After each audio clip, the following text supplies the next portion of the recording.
Amis, ennemis, bonsoir et bienvenue pour la seconde saison de Tribun.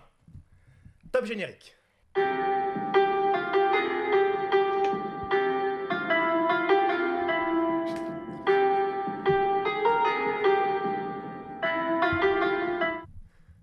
Un lancement quelque peu théâtral évidemment pour lancer cette seconde saison. Merci à toutes et à tous d'être là, présents. Les viewers arriveront, je l'espère, au fur et à mesure.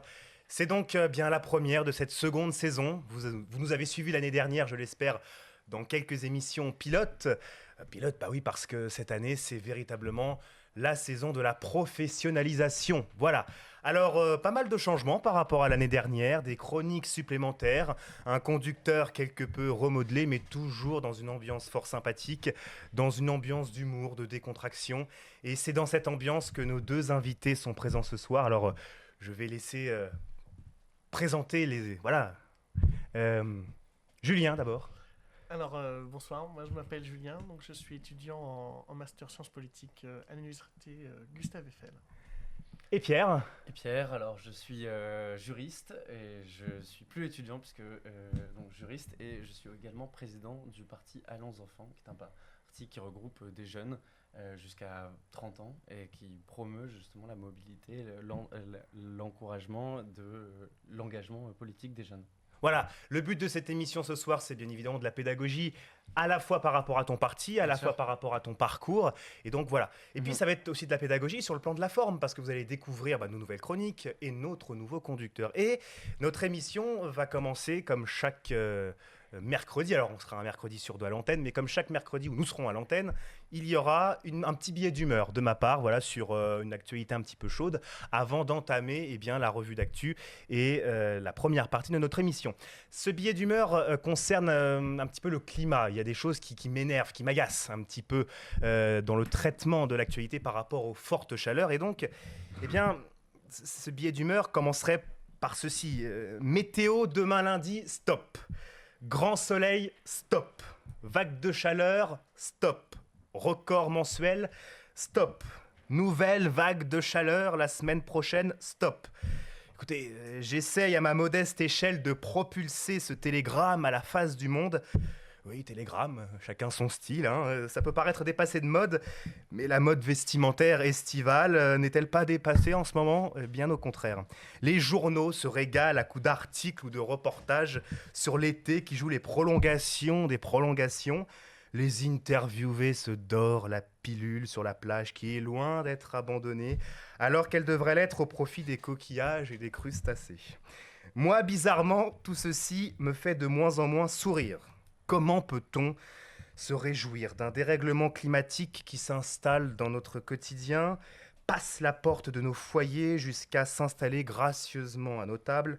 J'exagère à peine. Car la banalité d'un bulletin météo cache la forêt. À peine une expression, puisque c'est bien de la nature dont il s'agit. Cette nature qui souffre en silence et qui pourtant gronde tellement en son fort intérieur. Elle souffre de tout son habillage, des feuilles qui ne tombent pas. C'est la nostalgie de notre enfance qui en prend un sacré coup, mais derrière tout ça, ce sont des fruits et légumes qui ne poussent plus, une terre qui ne se régénère pas, et ne nous y méprenons pas, la nature triomphe toujours des traces que l'homme parsème. Sauf que là, j'ai bien peur que triomphe soit synonyme de vengeance, la vengeance d'un climat qui, le jour où il viendra à gronder dans nos villes, seul le brin de souffle aigu et mortifère nous entendrons. Soyons toutefois un peu utopistes et paraphrasons Mozart l'opéra rock, comédie musicale de légende. Allez viens, c'est bientôt la fin de ce monde qui n'entend rien. Allez viens, sonnons le tocsin pour l'écologie. Je vois mes amis en technique qui sont morts de rire. Voilà. Présentons d'ailleurs l'équipe technique ce soir. Théo, qui est là, responsable technique, notre régisseur. Oui, bonjour à tous. Et puis Gabriel, l'homme à Bonjour. tout faire de cette rédaction, voilà, et que je remercie très chaleureusement. Ce sera les hommes de l'ombre et on vous laissera la parole. Évidemment, que je remercie très chaleureusement pour tout le travail abattu depuis tant de semaines et tant de mois pour cette rédaction, pour ce projet. Et c'est en grande partie grâce à lui que nous pouvons être là ce soir. Et je tenais à le préciser. Précision également très importante, puisque ce soir, nous sommes une table d'hommes et que 2 chroniqueuses vont nous rejoindre tout à l'heure. Donc, pour les prochaines émissions, nous nous tiendrons à respecter une totale parité, que ce soit au niveau des chroniqueurs et au niveau des invités. C'était très important pour nous de le rappeler. Bien, première partie de cette émission consacrée à donc une revue d'actu, 3 actualités, 10 minutes chacune. On va commencer par la Corse et la proposition d'Emmanuel Macron de bâtir une autonomie à cette Corse dans la République. Première question que je vous pose à tous les deux. Est-ce que cela ne risque pas de créer un trouble supplémentaire dans l'unité d'une nation déjà menacée ces derniers mois avec tout ce qui s'est passé? Pierre? Alors, la proposition d'Emmanuel Macron, déjà, elle s'inscrit dans un cadre qu'on peut dire... elle sort pas de nulle part. Je veux dire, aujourd'hui,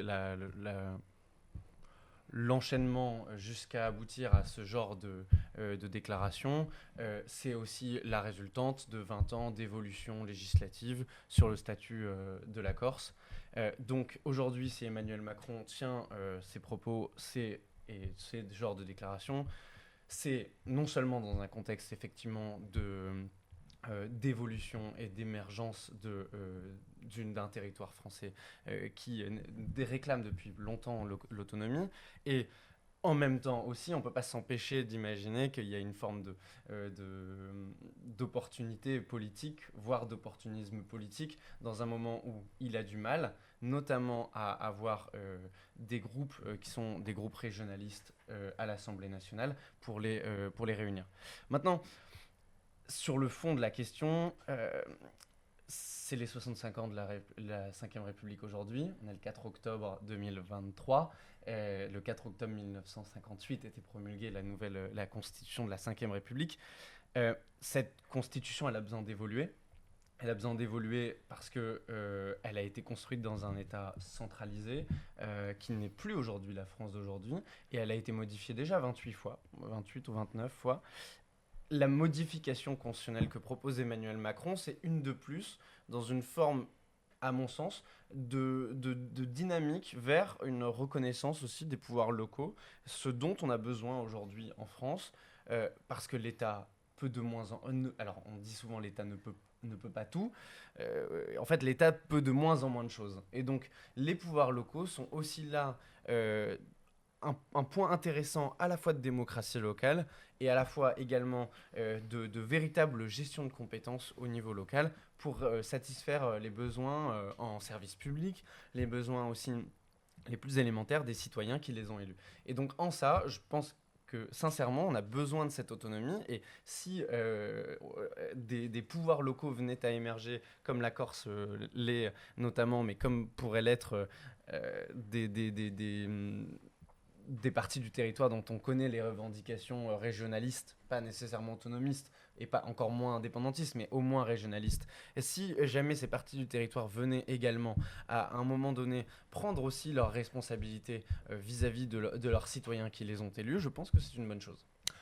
Julien, est-ce que tu partages l'avis de Pierre, ou est-ce qu'il y a dissonance? Moi, j'attends de voir surtout la suite, parce que là, on est sur un bel effet d'annonce, on a occupé le terrain médiatique, on a lâché la bombe, le mot autonomie, la presse s'emballe. Moi, j'attends de voir surtout ce que ça va cacher, parce qu'en réalité, la Corse, elle a déjà un statut particulier qui lui a été taillé sur mesure. Donc, le tout, c'est pas de dire l'autonomie, c'est surtout quelles compétences, pour quel échelon. Moi, j'attends de voir, parce que là, pour l'instant, c'est beaucoup de fumée, beaucoup de bruit médiatique, parce qu'effectivement, il faut occuper le terrain. D'ailleurs, ici, on peut depuis quelques semaines. Voilà, moi, j'attends de voir ce que ça va donner. D'un autre côté, moi, je suis quand même assez sceptique sur le concept d'ouvrir la porte à une division du territoire républicain en régions. Alors, la Corse, bien sûr, elle a des besoins particuliers, c'est pour ça qu'elle a déjà un statut à part. Mais le mot constitution, moi, il m'inquiète, parce que on a tendance à vouloir agiter le drapeau de la Constitution en permanence.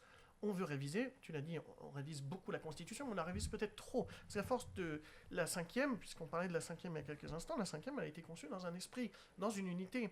Et à force de, comme l'érosion, gratter, rogner, corriger, modifier la Constitution, on perd aussi l'esprit, l'unité de fonctionnement pour laquelle elle avait été prévue. Et moi, je suis toujours assez sceptique quand on veut toucher la Constitution pour résoudre tel ou tel problème, ou pire, quand on veut toucher la Constitution pour séduire des électorats. Une réaction sur cette notion de constitution Sur la notion de constitution précisément, je pense qu'au contraire, en fait, la raison pour laquelle on la modifie autant, c'est que la Ve République n'arrive pas à se renouveler dans ses pratiques. Et donc, on a besoin, en tout cas, c'est devenu un débouché naturel de modifier la Constitution dès qu'on arrive à des blocages.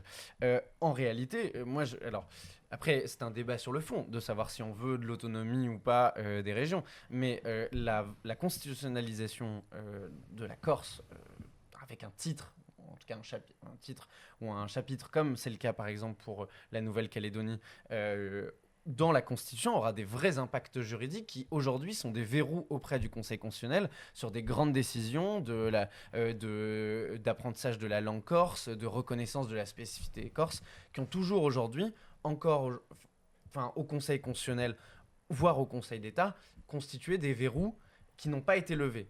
La voie constitutionnelle permettra de les lever. Après, la question, elle est sur le fond, de savoir si on a envie et besoin de plus d'autonomie. Mon parti Allons Enfants, c'est un parti qui est aussi très décentralisé, qui a une logique de rapprochement des territoires, d'agir au plus près des territoires. Et donc, dans ça, on a nécessairement une accointance dans ce genre de déclaration, en tout cas dans ce genre de politique. Après, voilà, et la question du passage de déclaration vers l'action, c'est quelque chose d'autre. Et donc, la question de la Constitution, c'est une vraie... Moi, je pense qu'on a besoin de renouveler la Constitution, on a besoin de la réformer. Elle est un peu vieillissante, elle a 65 ans, ça commence à faire vieux. Surtout que ça fait vieux parce qu'on n'a pas réussi à renouveler vraiment les pratiques, les pratiques politiques dans cette Constitution. Et les pratiques politiques comme les façons d'organiser la décentralisation, si on peut dire ça. Et donc, je pense que la Constitution est un bon levier. Sur le terrain, tu disais que vous aviez des relais comme ça. Est-ce que dans les territoires comme la Bretagne ou le Pays Basque, des territoires un petit peu où une aspiration, mine de rien, sur ce plan-là, est-ce que tu ressens quand vos candidats vont sur le terrain, est-ce qu'il y a Bien un sûr. son comme ça On a travaillé et on travaille encore avec des partis qui sont régionalistes. On ne fait pas nécessairement, on n'est pas fusion complètement, on n'a pas tous des accords sur tous les points de leur programme, mais on travaille assez, et donc on sent l'aspiration quand on travaille avec eux, mais aussi quand on va sur le terrain de ces zones-là. On sent l'aspiration à quelque chose de véritablement local, un pouvoir local qui émerge. Et d'ailleurs, c'est très intéressant, ces partis-là régionalistes, le programme qu'ils portent, le projet qu'ils portent, supplantent dans les campagnes, dans les territoires plus ruraux, des votes qui étaient jusque-là des votes Rassemblement National. Et donc c'est intéressant de voir qu'il y a une vraie aspiration à une émergence de pouvoirs locaux comme étant des contre-pouvoirs d'un État dont on sait qu'il est complètement défaillant, en grande partie. Pour pouvoir compléter ce que disait Pierre, et par rapport à ta vision à toi, est-ce que avec des déclarations d'Emmanuel Macron, on n'a pas finalement ouvert une boîte de Pandore vis-à-vis d'autres revendications qui pourraient émerger dans les territoires que j'ai cités tout à l'heure, la Bretagne, le Pays Basque par exemple? Oui, c'est une des inquiétudes que moi j'ai, que beaucoup d'autres partagent, c'est-à-dire est-ce qu'on n'ouvre pas finalement la voie à d'autres revendications sur la Bretagne, sur le Pays Basque, mais pourquoi pas sur l'Alsace, qui elle aussi a déjà des statuts particuliers. Moi je pense qu'il faut quand même garder en tête certains exemples européens et voir aussi les travers que ça peut avoir, parce que bien sûr, un statut particulier pour une région particulière comme la Corse, que ce soit sur le foncier, sur des questions de langue, de culture, de patrimoine, bien sûr que ce sont des enjeux qui sont importants. Mais je crois qu'il faut aussi, par exemple, regarder l'exemple catalan, à force de flatter un certain régionalisme, pour des raisons parfois en plus clientélistes, mais à force de flatter un ego régional trop intensif, on tend parfois vers des volontés d'indépendance. Donc il faut aussi se poser la question en toujours poussant toujours plus le curseur sur une régionalisation, mais moi je trouve que la frontière peut vite déraper vers l'indépendantisme. ouvert le fédéralisme, enfin, ou en tout cas, on a parlé d'exemples européens. Pour le coup, il y a des exemples européens très concrets de fédéralisme dans lesquels ça fonctionne très bien. L'Espagne n'est pas un de ces États-là, mais il a quand même des pouvoirs locaux qui sont assez étendus, qui sont larges, et c'est aussi une organisation territoriale qui fonctionne plutôt bien, sans aller jusqu'à une organisation territoriale comme celle de l'Allemagne ou de la Suisse. Avec l'Espagne, c'est quand même assez conflictuel avec l'État espagnol, très souvent. La situation avec la Catalogne est particulière. Quand on regarde ce qui se passe avec les autres autonomies, c'est pas aussi conflictuel que la Catalogne, et on n'a pas d'autres États où l'État espagnol a envoyé la police pour briser les urnes d'un référendum qu'il jugeait illégal. Donc non, je pense qu'au contraire, on a tout intérêt à faire confiance à des pouvoirs locaux qui émergent. Et c'est peut-être notre biais français que de vouloir une forme d'unité, d'uniformité absolument partout.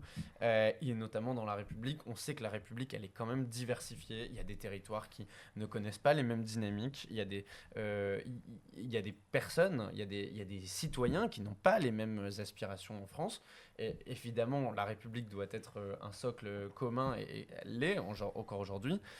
Toujours est-il que dans la gestion du quotidien, ces territoires ont besoin aussi d'autonomie, c'est un gros mot, on va dire, en tout cas de marge de manœuvre et de différenciation. Il y a une loi qui est passée en 2021 sur la différenciation. Donc, ces territoires-là ont besoin, et c'est pas ces territoires, je dirais même, c'est les élus locaux qui le réclament. C'est les élus locaux qui réclament de plus en plus, depuis 2015, et la loi NOTRe, et la loi MAPTAM, de 2014, et jusqu'en 2021, et après le Covid encore, ils réclament l'expérimentation de nouveaux dispositifs spécifiques à leur territoire, et par ailleurs la différenciation. Et donc, après une crise Covid où on a vu que l'État était quand même défaillant sur beaucoup d'aspects, et que les collectivités ont joué le rôle de catalyseur, je pense qu'il est assez logique d'imaginer une forme d'émancipation de pouvoirs locaux. Dernier mot sur cette actualité, pour Julien. Je pense qu'on peut faire de la décentralisation, de l'émancipation des pouvoirs locaux, sans forcément passer par la voie d'autonomie régionale. Moi, je crois en la décentralisation, mais je ne suis pas sûr qu'en flattant des identités particulières, on rende véritablement service aux citoyens.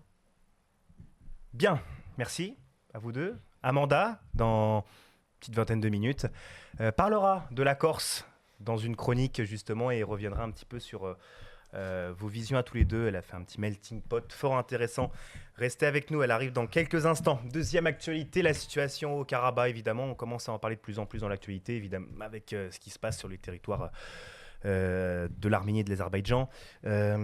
Certains médias vont jusqu'à parler de nettoyage ethnique, et je voudrais avoir votre réaction à tous les deux, et une question que tout le monde se pose vis-à-vis du prisme français. Est-ce que la France doit-elle intervenir militairement, directement ou indirectement, pour protéger ce territoire et sa population des assauts de l'Azerbaïdjan, puisque on le sait, la France et l'Arménie sont très proches, mine de rien, avec notamment sur le plan de la culture. Julien. Je crois que la ministre des Armées a déjà dit là qu'elle enverrait un soutien militaire, donc je crois par le biais d'armes, de munitions et une aide humanitaire à l'Arménie. Après, là, il faut bien comprendre que ce qui se passe dans la région, c'est un grand jeu entre la Russie, l'Europe et la Turquie pour le contrôle de la région. Ce qui se passe est quand même tragique, et tragique à plusieurs niveaux. Tragique parce que d'abord la situation humanitaire est scandaleuse, et tragique parce qu'au niveau politique européen, on n'a vraiment pas été à la hauteur.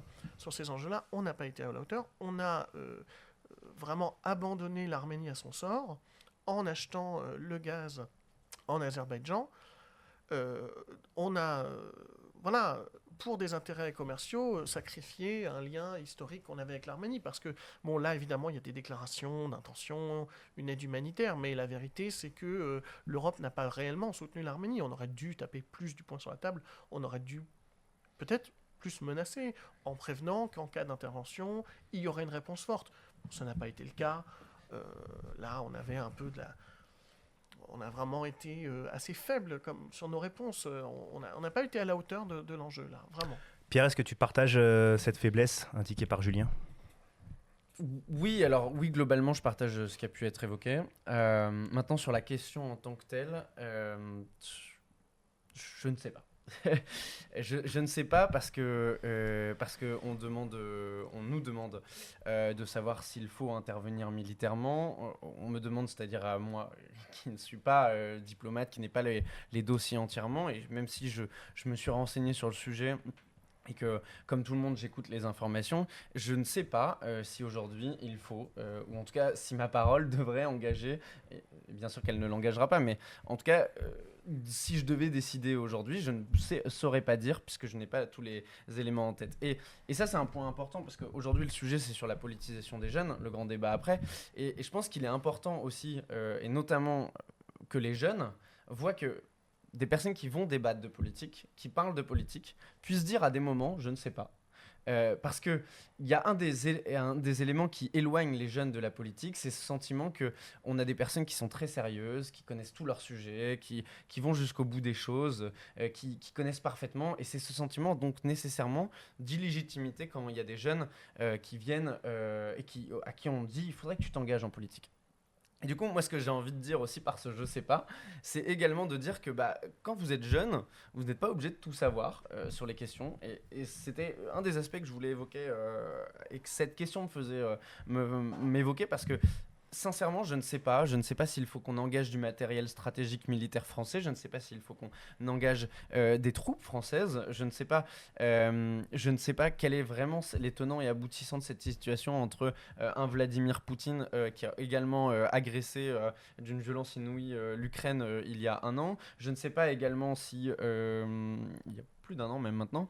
Je ne sais pas également aujourd'hui ce que font les diplomates français dans leur bureau actuellement. C'est la question que tout le monde se pose. Qu'est-ce qu'ils font et c'est sûrement une très très bonne question d'ailleurs. Et donc je ne pourrais pas répondre à cette question qui est extrêmement précise. En revanche, sur la question de l'épuration ethnique, il semblerait bien qu'il y ait cette situation-là aujourd'hui, puisque le territoire du Haut-Karabakh s'est vidé à 50% de sa population en quelques jours. Et donc, il semblerait bien qu'il y ait, de la part du gouvernement azerbaïdjan, des forces militaires en présence, une forme de pression également, à vider la zone pour la remplacer et pour la re-azerbaïdjaniser. Voilà, c'est un terme qui a déjà été utilisé aussi dans les médias précédemment, et c'est un terme qui revient assez souvent. Et c'est un risque, en tout cas, que la France et que toute la communauté internationale devra prendre très au sérieux. Après, vu que tu es président d'un parti politique, quand tu dis justement que tu ne sais pas, est-ce que tu n'as pas peur que ça paraisse comme de la langue de bois, parce que il y a toute une jeunesse derrière qui s'engage dans ton parti, qui aspire et qui a aussi le droit d'avoir une vision, le droit d'avoir une pensée que tu incarnes indirectement, mine de rien. Donc quand tu leur dis je ne sais pas, est-ce qu'ils peuvent pas le penser en mode c'est un petit peu de la langue de bois, c'est qu'ils connaissent vraiment pas son sujet? Ah non, au contraire, pour le coup c'est un sujet, je pense, extrêmement technique qui est compliqué à maîtriser, en tout cas en fait, si j'avais dit quelque chose ici, j'aurais soit répété ce que disait Julien parce qu'il l'a merveilleusement dit et qui semble renseigné sur le sujet, et soit fait de la langue de bois, justement, en répétant des choses un peu vagues, etc., sur ce que je sais du sujet. Au contraire, en disant je ne sais pas, c'est que je ne sais vraiment pas s'il faut engager des forces militaires en présence. La France... Et je ne sais d'ailleurs, la France a refusé, ou en tout cas ne l'a pas fait, n'a pas engagé une force militaire sur le terrain de l'Ukraine. Elle a envoyé beaucoup de matériel. C'est aujourd'hui encore critiqué par une partie de la classe politique. C'est encore aujourd'hui en débat, on l'entend souvent, même si peut-être que ça ne le devrait pas.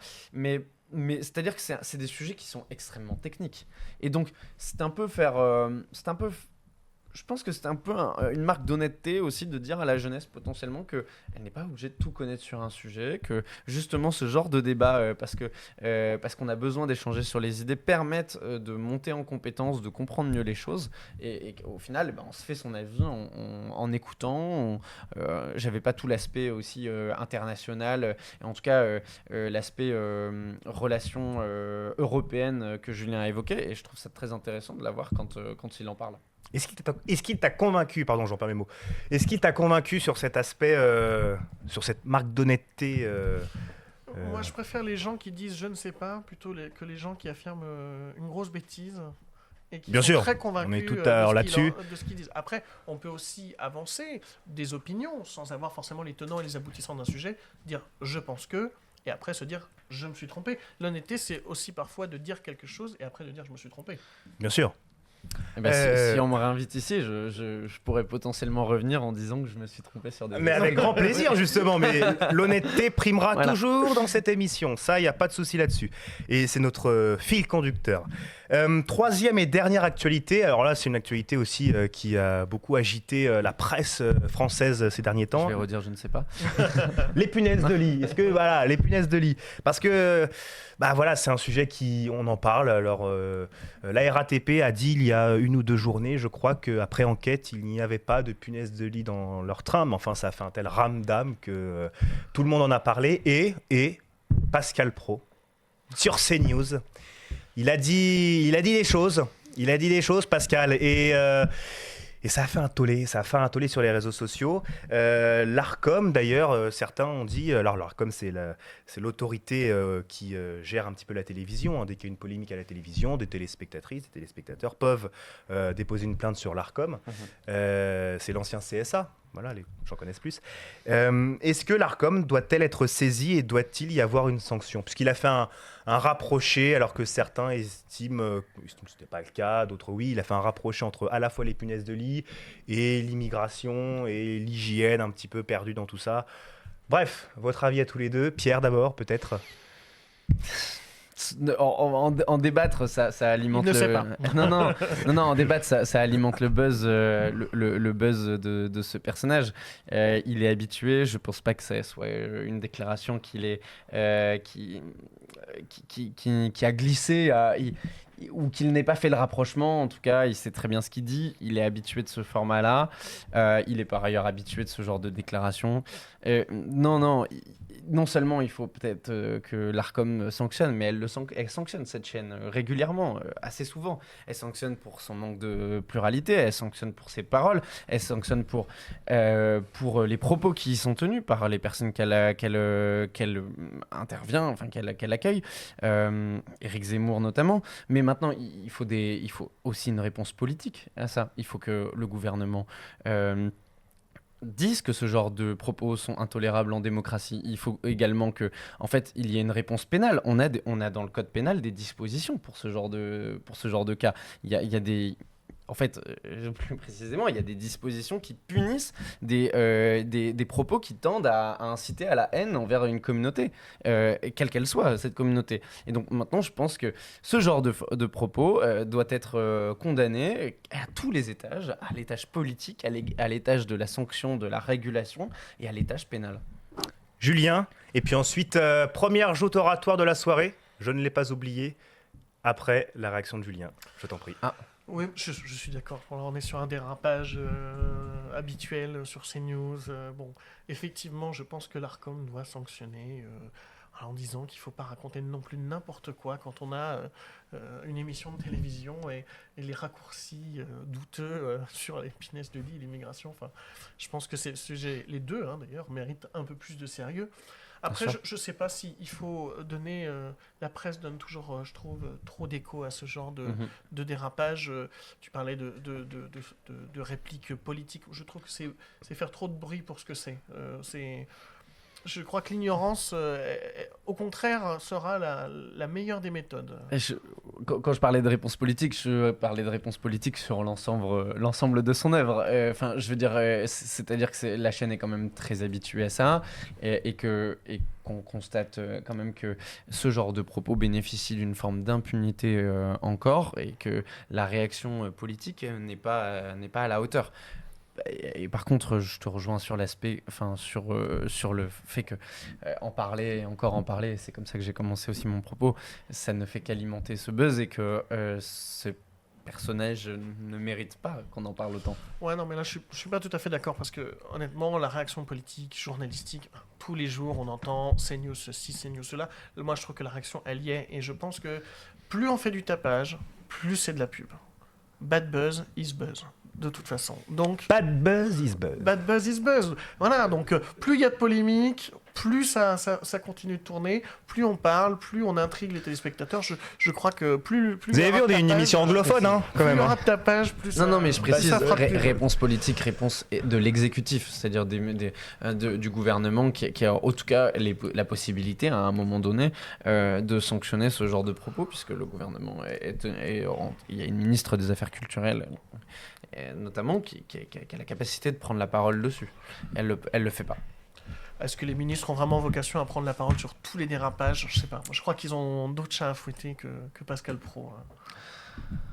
Messieurs, il est temps, il est l'heure de votre première joute oratoire sur une question secrète. Ah oui. Et mon bon Théo, ah bah oui, Question mystère. petite surprise comme ça du mercredi soir. Mon bon Théo, est-ce que le sondage peut-il être lancé? Alors, Oula, problème technique. alors, À propos des sondages, ça ne marchera pas ce soir, mais pour les prochains, il n'y aura pas de souci. tu m'assures que pour les prochaines ce sera bon? Oui. C'est bien. Alors, est-ce qu'on peut pas faire un... Je demande Un à mon petit intendant générique. en chef, est-ce qu'on peut pas faire un sondage un peu artisanal comme Oui, ça? dans le chat, on peut demander la question et tout le monde répond. Oui. Je vais faire ça et je reviens vers toi. Voilà, parce que c'est une émission un petit... C'est pas grave, c'est la première, c'est pédagogique, c'est participatif, on se fraude, c'est normal. Voilà, au moins c'est spontané, c'est naturel, c'est ça qu'on aime. Voilà. Première question, alors ça rejoint un petit peu les punaises de lit, mais on fait une extrapolation vers les Jeux Olympiques. Voilà. Et donc c'est cette joute oratoire. Est-ce que vous pensez que la France va-t-elle réussir ces Jeux Olympiques? Pas simplement sur le plan sportif, et non, sur le plan de l'organisation évidemment, parce qu'il y a beaucoup de députés, il y a beaucoup de sénateurs, il y a beaucoup de parlementaires et d'élus locaux en off qui disent que ça va être très très très compliqué, même des gens très haut placés. Est-ce que vous pensez que la France va-t-elle réussir ces Jeux Olympiques? 2 minutes chacun. Et puis vous allez voter sur le sondage artisanal de Monsieur Tintin. Je l'appelle Tintin parce que il met toujours des pantalons rayés, il fait penser à Tintin, je sais pas pourquoi. Donc je vais l'appeler Tintin maintenant. Donc Tintin qui va lancer le sondage. Alors attendez, pour l'instant il tape. Il est là comme un... Mais ils ont entendu la question aussi. Ah mais oui, ils l'ont entendu. Oh, et il fait de la participation lui aussi, hein. Il prend du galon, monsieur. Hein. Tiens, puisqu'il prend du galon, il va commencer ce sondage. Ce sondage. Oui. Donc, alors le sondage, la question, la France va-t-elle réussir ces Jeux Olympiques? Le sondage est lancé. Oui ou non? Je t'en prie. On peut le sauter. Donc je serais plutôt sur un oui. Maintenant que le débat de savoir s'il fallait les accueillir ou pas est un peu passé. Maintenant on est en train de les accueillir, on est en train de faire les infrastructures, les installations, etc. Je pense que ça serait quand même assez problématique que la France rate ces Jeux Olympiques. En tout cas pour son image à l'international, c'est sûrement pas ce qu'on peut lui souhaiter. Toujours est-il que des signaux sont assez au rouge. De plus en plus. Des travaux. Paris est plutôt prêt. Paris se transforme suffisamment pour l'organisation des Jeux Olympiques. La question, elle est plutôt dans les mobilités. Comment est-ce qu'on fera pour gérer des mobilités entre les villes participantes? Elle sera sur le maintien de l'ordre, sur les manifestations, etc. On a tous en tête le sujet du stade de France à Saint-Denis en 2021 pour la finale de la Champions League. D'ailleurs, il y a Champions League ce soir. Paris-Newcastle, c'est ça? Ouais, tout à fait. Juste après l'émission, pas tout de suite. Juste après l'émission. Quand même. Restez avec nous. Restez avec nous jusqu'au bout. On a le temps. Mais voilà, tout ça pour dire qu'il y a quand même des voyants au rouge. C'est pas que des voyants qui sont liés aux infrastructures, à l'organisation par les collectivités, etc. C'est des voyants qui sont plus globaux de ce qu'on a vu ces dernières années dans les techniques de maintien de l'ordre et dans les échecs du maintien de l'ordre aussi. Et globalement, dans aussi le climat social qu'il y a en France, où on va quand même accueillir des jeux, je pense il est là le sujet, on va quand même accueillir des jeux à plus de 150 € la place, là où en fait aujourd'hui l'inflation et encore là je prends une moyenne basse, là où l'inflation rogne le pouvoir d'achat des Français, là où aujourd'hui le pass Navigo va encore augmenter, etc. Et là c'est une vision absolument francilienne, mais je pense que toute personne qui est où que ce soit en France sera concerné par ces Jeux Olympiques, parce que les investissements, les infrastructures, l'accueil d'autant de personnes aura nécessairement des conséquences. Aujourd'hui, la question des priorités politiques, elle est trop tard à régler. Je souhaite que la France réussisse ces Jeux Olympiques. J'en doute. Mon cher ami, merci pour cette joute. La joute, c'est 50% là. Et les 50 autres pourcents, c'est Julien. Attention, là, c'est. Je suis pas d'accord du tout. Eh ben voilà. Alors, comme ça, très bien. À vos votes. Non, moi, je pense qu'elle peut et sans doute elle va, et nous souhaitons tous qu'elle les réussisse, ces Jeux Olympiques. Bon, d'abord, les voyants sont au rouge, moi je ne trouve pas. Les infrastructures ont déjà été largement déjà présentes, oui. Que ce soit les infrastructures de transport entre les villes. Voilà, en France, on a quand même un réseau ferroviaire qui est exceptionnel, on a un très bon réseau autoroutier, on a aussi un réseau d'aéroports national qui sont quand même parmi les meilleurs au monde. Donc les infrastructures de transport ne m'inquiètent pas trop. Le maintien de l'ordre, bon... On a eu quelques petites inquiétudes avec le Stade de France, effectivement, qui a quand même été un scandale. Mais ce qu'on voit là... Euphémisme à l'inquiétude, dis donc, c'était quand même... Et scandale, euphémisme aussi. Scandale, euphémisme aussi. Mais là, sur cette Coupe du Monde de rugby, le maintien de l'ordre se passe bien. Pour l'instant, les choses se passent assez bien. Sur les pas visites, les mêmes volumes. C'est pas les mêmes volumes. Enfin, c'est quand même une Coupe du Monde de rugby. C'est un tour de chauffe. On va monter en puissance après. Non, moi, je pense que la France va les réussir et qu'elle doit les réussir parce qu'à l'international, on a vraiment besoin de ce petit coup de rayonnement, de ce petit semblant de magie. Après, voilà, tu parlais des prix. Oui, bien sûr, il y a cette problématique, mais elles sont présentes dans tous les Jeux Olympiques. Des Jeux Olympiques pas chers, ça n'existe pas. La vérité, c'est que moi, je crois que malgré le climat social, les Français, on aime le sport. On se rassemble autour du sport. Il n'y a qu'à voir que dans les moments de Coupe du Monde, dans les moments où on arrive près des quarts de finale, les demi-finales en finale, il y a une émulsion qui se passe. Il y a quand même oui. la sauce prend, les Français sont là, et puis pour la plupart d'entre nous, les événements sportifs, on est quand même une minorité à aller dans les stades.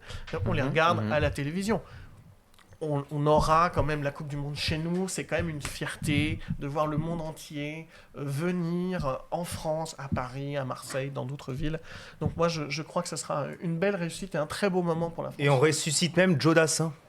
Ce bon vieux Joe, qui d'ailleurs sa chanson Les yeux d'Émilie, c'est l'hymne quasiment officiel des supporters de la Coupe du Monde. Donc comme ça, voilà. On l'entend partout. Elle est une belle chanson. Je vais faire mon Jean-Pierre Foucault maintenant, c'est un peu sacrée soirée, bon j'ai mes références à moi bien sûr, mais enfin on va accueillir la première chroniqueuse de la soirée.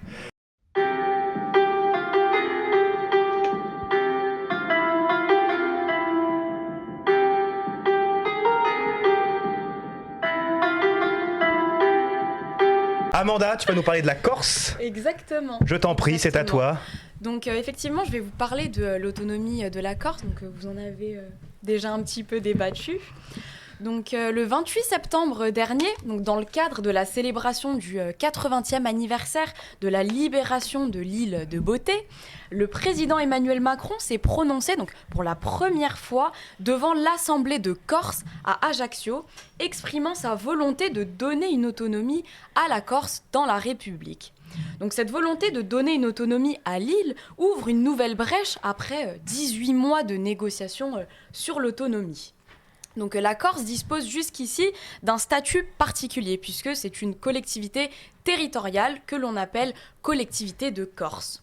Et ces organes comprennent donc l'Assemblée de Corse et sa présidente Marie-Antoinette Maupertuis, le Conseil exécutif de Corse et son président Gilles Simeoni, et le Conseil économique, social, environnemental et culturel de la Corse.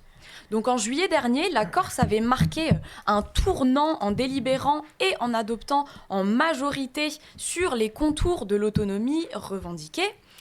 Bien qu'Emmanuel Macron n'ait pas repris toutes les revendications qui étaient mises en avant, il souhaite garantir à la Corse des prérogatives.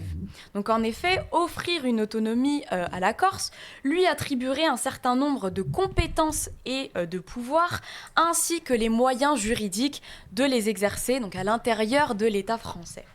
Donc, cela impliquerait alors la création d'un nouvel article dans la Constitution qui reconnaîtrait les spécificités de sa communauté insulaire, historique, linguistique et culturelle. Donc la France n'exercerait plus que ses fonctions régaliennes sur la Corse. Donc nous pouvons penser que cette déclaration est anodine, mais en réalité, la volonté du président ouvre un chapitre sur la décentralisation. Donc cette décentralisation permettrait de résoudre des problèmes au plus proche des territoires. Donc Emmanuel Macron souhaite en effet que la Corse bénéficie d'un cadre lui permettant de définir certaines normes et de mieux en adapter d'autres. Donc, cependant, cette autonomie n'est pas une simple autonomie, puisque c'est une autonomie institutionnalisée et non une autonomie par le conflit.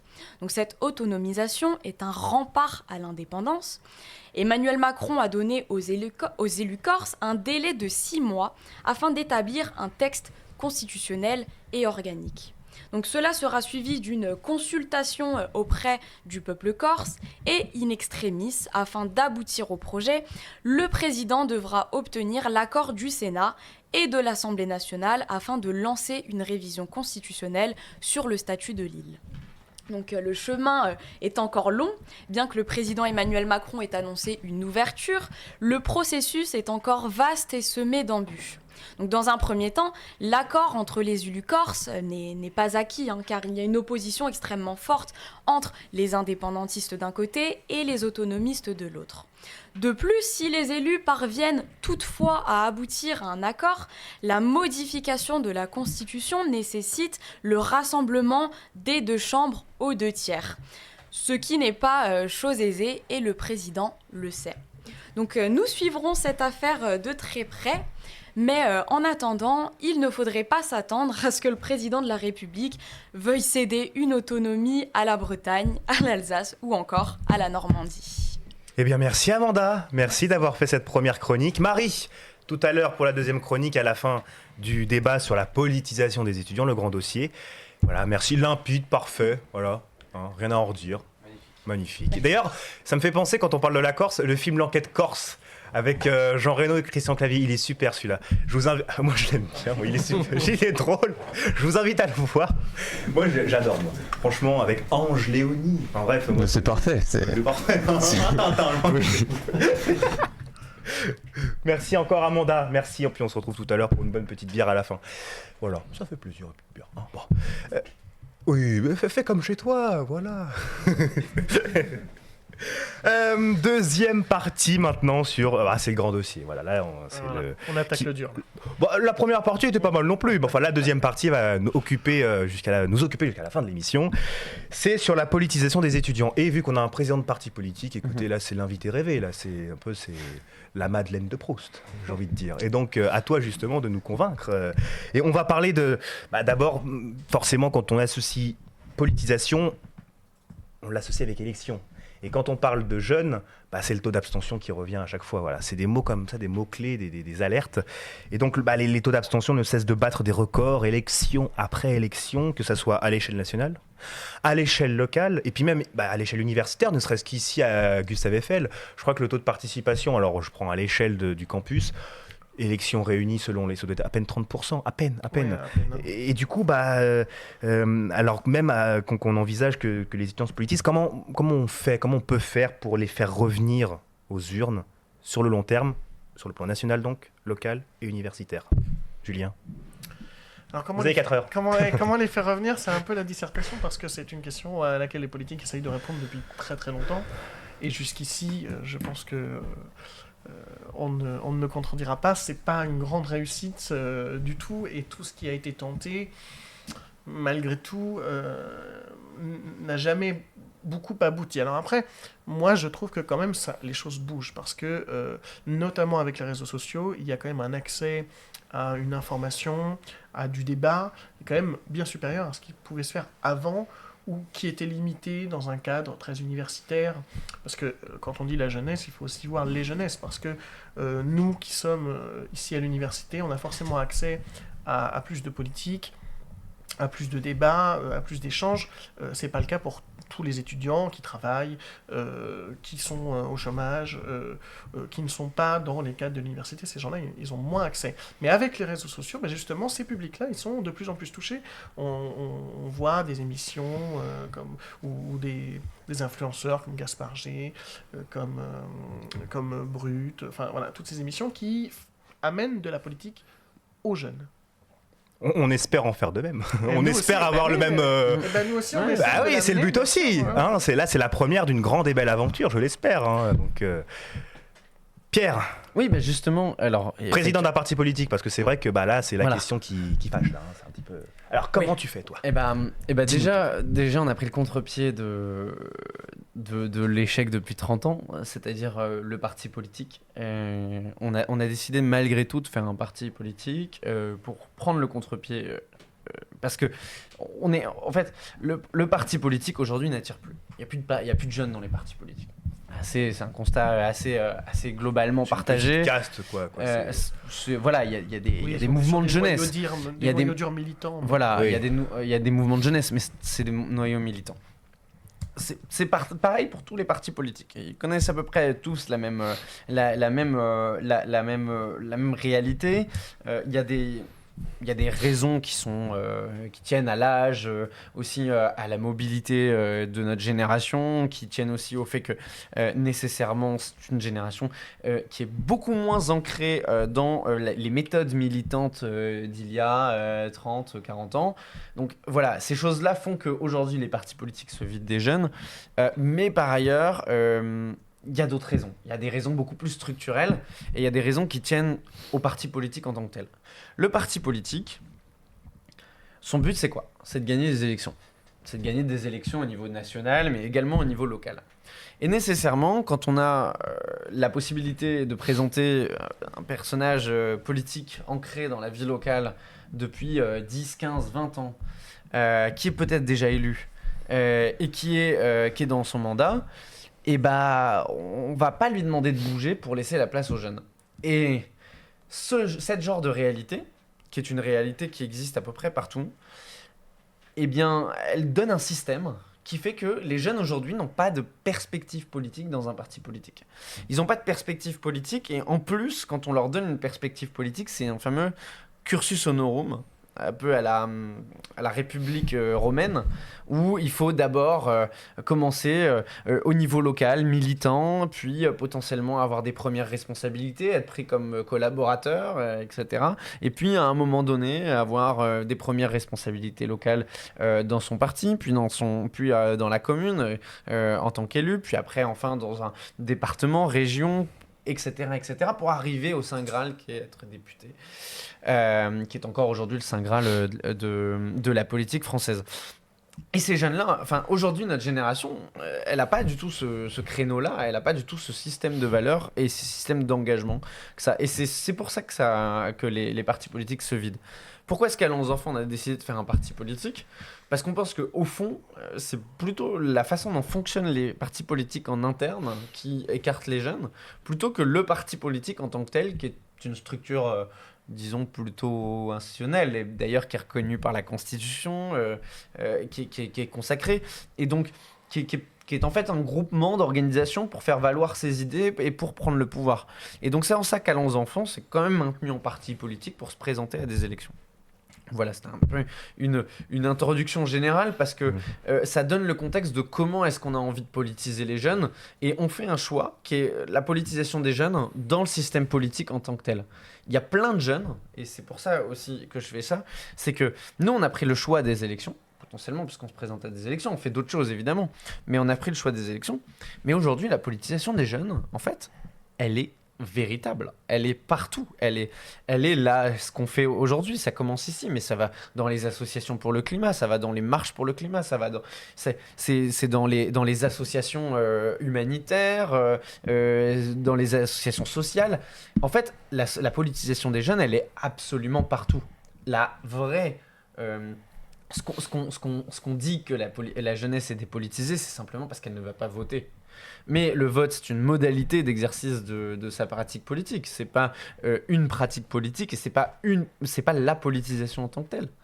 Donc, si je devais reprendre la question dans le bon ordre, il faut que pour mobiliser les jeunes et pour les politiser, il faut qu'on valorise toutes les formes de politisation. La forme de politisation de discuter de la Corse, du Haut-Karabakh, la forme de politisation de discuter entre nous dans une soirée. Savoir dire je ne sais pas. Savoir dire je ne sais pas. Voilà. Mais c'est aussi s'engager dans une association étudiante, qu'elle ait un but politique ou pas. C'est aussi ça en fait, parce que la politique c'est faire société. Et dans les associations, on travaille avec d'autres personnes, on rencontre d'autres personnes, on se mêle, et ça c'est de la politique en fait. Ça c'est aussi de faire de la politique. Et donc quand on regarde que notre génération est probablement l'une de celles qui s'engage le plus dans les associations, dans des associations sectorisées, etc., eh bien, on peut dire que la jeunesse est politisée.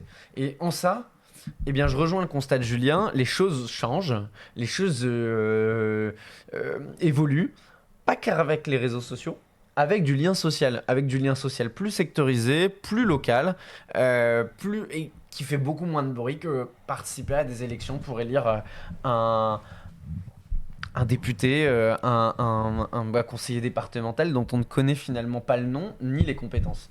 Il est bon, hein. Tu pourrais rejoindre son parti, les enfants ? Il est bon.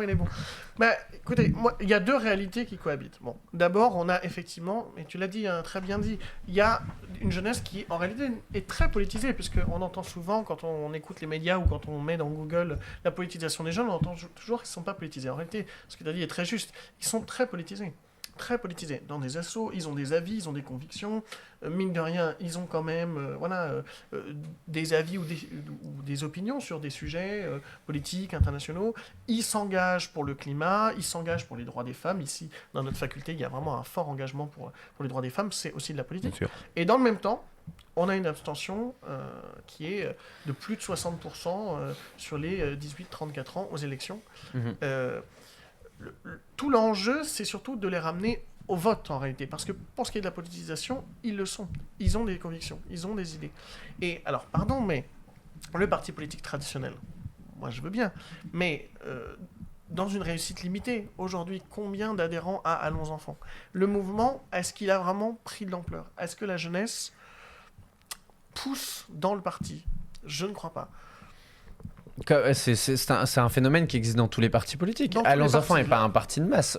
D'ailleurs, c'est évidemment absolument pas la vocation d'Allons Enfants d'être un parti de masse. En fait, Allons Enfants, et c'est là où en fait, je pense qu'on réussit, c'est que j'ai plein d'histoires de jeunes qui n'avaient rien à voir avec la politique, qui avaient des idées, des opinions, qui discutaient, etc., mais qui n'avaient rien à voir avec la politique, et qui se sont sentis intégrés, et qui ont eu un engagement civique, ce qu'on appelle civique, je sais pas trop ça, mais citoyen, etc., grâce à Allons Enfants, qui par Allons Enfants, par cette structure-là, ont trouvé un cadre pour structurer leurs idées, porter un programme, se porter candidat éventuellement, et en fait des personnes qui n'avaient pas grand chose à voir avec la politique et qui peut-être n'en feront même pas à la suite. Et c'est ça en fait la vraie réussite d'Allons Enfants, et c'est ça la vraie réussite de toutes les structures qui travaillent à ça. Alors Allons Enfants, on a choisi ce créneau-là, on y arrive avec nos petits moyens, on n'est pas une grosse structure, mais on continue à le faire parce qu'on y croit, et on croit vraiment à ce message-là. Et c'est là où je pense qu'on a réussi. Alors on peut parler des chiffres, les chiffres ils sont pas incroyables, nos résultats des élections ils sont compliqués, on subit le système de financement des partis politiques, on subit aussi le coût de la démocratie. la démocratie n'a pas de prix, mais elle a un coût, on dit souvent. On subit tout ça et c'est compliqué. Mais en fait, quand on fait une campagne avec j'allais dire nos militants, mais en fait, c'est nos potes. Quand on fait une campagne avec nos potes et qu'on finit par tomber sur le résultat à la fin et qu'en fait, juste on va boire des coups après et qu'on repense à tous les moments qu'on a vécu, on est super content parce qu'on a passé un très bon moment. Et en fait, c'est ça qui est décroché chez les jeunes, c'est que la politique, elle est pas cool. La politique, c'est pas sympa, c'est pas un bon moment qu'on passe ensemble. La politique, c'est un truc sérieux, c'est un truc. Ça veut dire que quand tu dis que la politique n'est pas cool, c'est-à-dire que il n'y a pas que l'alcool qui est pas cool. Non, il y a aussi la politique. L'alcool qui est pas cool. Non, j'ai des références, Léo. Oui, c'est bien. Non, tout à fait. C'est la politique, c'est pas cool. Il n'y a pas le mot cool dans politique. Ah, bien. Mais ce que je veux dire par là, c'est qu'aujourd'hui, la politique n'attire pas les jeunes parce qu'ils ont l'impression que c'est un truc de sérieux. C'est un truc, d'ailleurs, et plus que ça, c'est un truc d'homme de plus de 45 ans, 50 ans, sérieux, qui commence à avoir des cheveux blancs et qui parle jusqu'à 2h du mat à l'Assemblée nationale. Je schématise et je caricature, évidemment. Mais en fait, c'est ça l'image que ça. Mais il y en a qui aiment bien regarder LCP jusqu'à 2h du matin. Ça m'est arrivé. Bah voilà. Mais par ailleurs, je ne pense pas que ça soit la majorité de la jeunesse. On a parlé des jeunesses. La plupart regardent notre émission en ce moment. C'est très important de parler des jeunesses. Ils peuvent pas regarder LCP. Ils peuvent pas regarder LCP. Ils sont là. Bah oui, ils regardent Twitch. Bah voilà, fin du débat, merci. Il y a plein de jeunesses. Il y a des différentes jeunesses. En revanche, je suis assez convaincu qu'elles ont des intérêts communs. Qu'il faudrait qu'elles discutent ensemble pour travailler à un commun et à un projet politique commun. Toujours est-il que effectivement, les expériences et les parcours des jeunes sont vraiment différents et que pour raccrocher ces jeunes à la politique, eh bien, il faut des méthodes différentes, des méthodes politiques différentes. Et c'est là où les partis politiques depuis 30 ans ont beau essayer, ils n'y arriveront pas. Pourquoi ? Ils ne présentent pas de jeunes et ils ne parlent pas aux jeunes. Ils ne parlent pas aux problèmes des jeunes. Pourquoi ils ne parlent pas des problèmes des jeunes ? Parce qu'en fait, les jeunes ne votent pas. Mais c'est un serpent qui se mord la queue. Oui, c'est sûr. Les jeunes ne votent pas, donc il faut parler des vieux, puisque les vieux votent. Les vieux votent, c'est la catégorie à voter le plus. Donc il faut parler des problèmes des personnes âgées, des seniors, il faut parler des pensions, il faut parler potentiellement des taux d'intérêt pour investir sur l'immobilier, il faut parler aux propriétaires, etc. Et on ne parle pas aux jeunes. La plupart des jeunes ne sont pas propriétaires de leur logement. La plupart des jeunes n'ont pas vocation... ont des difficultés même à trouver un travail. J'allais parler du monde du travail chez les jeunes, mais en fait, la plupart des jeunes ont déjà des difficultés à trouver un stage ou un travail. Ici à Champs-sur-Marne, top 10 des villes de France les plus chères en ce qui concerne le logement étudiant. De France ou d'Île-de-France ? De France. De France, carrément. De France. Ah oui, c'est hors de prix. Ouais. C'est impressionnant. Toi, par exemple, est-ce que t'as pas un parti politique qui t'a parlé un jour par rapport à ce que tu ressens, par rapport à tes revendications Non, là-dessus, c'est vrai que sur les Partage donc l'avis de... Oui, non, mais je pense que de toute façon, ce constat-là, il est quasiment unanime. Les préoccupations des étudiants, elles sont représentées, mais chez aucun parti. Il y a une tentative... chez Allons Enfants, voilà. Rejoins-les, il a dans son sac le bulletin d'adhésion. À la fin de l'émission, c'est ça. De parler aux jeunes, on essaye... Parce que je suis pas tout à fait d'accord sur tout ce que tu as dit sur le cursus honorum et sur la représentation des jeunes. Parce que quand même, ce qu'on voit dans les partis, c'est que il y a des jeunes qui émergent quand même. Bien sûr. On voit des jeunes députés qui sont très connus, des jeunes présidents de partis politiques. Il y a quand même une mise en avant qui est plus forte des jeunes qu'autrefois et qui ne passe pas par un cursus honorum. Parce que beaucoup ont des trajectoires un peu transversales quand même. Il y a eu là-dessus une grosse évolution depuis 2017 sur le cursus honorum. Je trouve que les choses ont quand même beaucoup bougé. Oui. Le parcours, bien sûr, élu local, puis élu de conseil, est toujours majoritaire, mais il y a des trajectoires différentes qui émergent quand même. Je crois que maintenant, on peut rentrer à l'Assemblée sans avoir fait le fameux cursus honorum. Je dis pas que c'est facile. On peut. Je dis que ça existe, et plus qu'avant, quand même. Oui. Quand même. Là-dessus, on a bougé. On se rejoindra là-dessus. Toi, par exemple, sur ton site internet, Allons Enfants, t'essayes au maximum de gommer un peu le discours techno. Enfin, quand je dis techno entre guillemets, c'est... Enfin, moi, quand je regarde la télé, il y a pas mal de potes qui m'en parlent. Putain, ils regardent BFM, ils se disent... c'est trop techno, quoi. C'est trop éloigné de nous. Du coup, est-ce que tu penses que l'éloignement des étudiants de la politique n'est dû qu'au discours trop techno de nos représentants ? En tout cas, ça fait partie de... Bah, c'est compliqué parce que il y a le risque, si on rentre dans ce débat-là, il y a le risque de finir par dire ah, les jeunes ils sont pas suffisamment intelligents pour comprendre un discours. C'est là où est la dualité, bien sûr. Un discours technique. Je pense pas. Je pense qu'au contraire, les jeunes, quand ils s'intéressent, parce qu'ils le font, quand ils s'intéressent sur des sujets qu'ils approfondissent, et c'est le cas, on rencontre énormément de jeunes qui sont qui sont experts dans leur sujet. Donc je pense pas que le discours techno fasse des crises d'urticaire aux jeunes, et je pense pas que ça soit la bonne façon d'appréhender les choses. Je pense que en revanche, quand on parle de BFM, quand on parle des médias classiques, c'est pas un discours techno, c'est de la langue de bois, c'est des éléments de langage qu'on a l'habitude d'entendre, qu'en fait, il suffit de regarder BFM et de changer pour mettre aujourd'hui, je sais pas quelle autre chaîne de débat en continu avec des personnes différentes. C'est News, on en parlait tout à l'heure. Quand bien même, oui, mais quand bien même, France Info. LCI, France Info. Très bien, France Info d'ailleurs. Que ce soit des personnes du même parti politique, elles auront les mêmes éléments de langage. Et en fait, c'est ça qui... mais c'est une forme de théâtre organisé. Ça fait partie du jeu. Donc toi, c'est plutôt les éléments de langage du coup qui te gênent en fait. En fait, je pense que c'est juste que quand on regarde la télé, on n'a pas la politique, on n'a pas de politique. On a du théâtre, de représentation de la politique ou des personnes qui viennent parler pour donner l'avis de leur parti. Je pense que c'est pas là où se fait la politique. La politique, elle se fait comme c'est sur quoi j'ai commencé mon propos. Elle se fait dans les associations, au niveau local, entre les jeunes, au niveau... En fait, voilà, c'est ça, c'est à nouveau, c'est d'une part le fait que on donne une image qui est un peu faussée de la politique, et en plus on ne représente pas les jeunes, parce qu'on met de plus en plus de personnes qui sont plutôt jeunes, mais c'est plus des faire-valoir. Il y a toute une stratégie médiatique derrière, que vraiment une vraie réflexion, changement d'état d'esprit dans la façon de valoriser la jeunesse dans les partis politiques. Et quand je dis la jeunesse, c'est les jeunesses, mais c'est aussi les intérêts des jeunes. Je prends l'exemple des élections de 2022, des élections présidentielles. Je suis pas sûr qu'il y avait un seul parti qui m'ait vraiment satisfait quand je regardais les programmes politiques pour les jeunes. C'était des mesures qui étaient pour les jeunes, mais c'était pas des mesures qui étaient vraiment adaptées aux jeunes. C'était des mesures qui correspondaient à ce qu'une partie de jeunes qui avaient élaboré le programme pensait que c'était bien d'être. J'écarte pas leur ressenti ou leur opinion là-dessus, mais ils avaient tout à fait le droit de porter ça. Mais on n'a pas eu de réforme, de pensée globale de la façon dont il fallait aujourd'hui valoriser la jeunesse comme étant la jeunesse. On va trouver un truc plus facile à dire.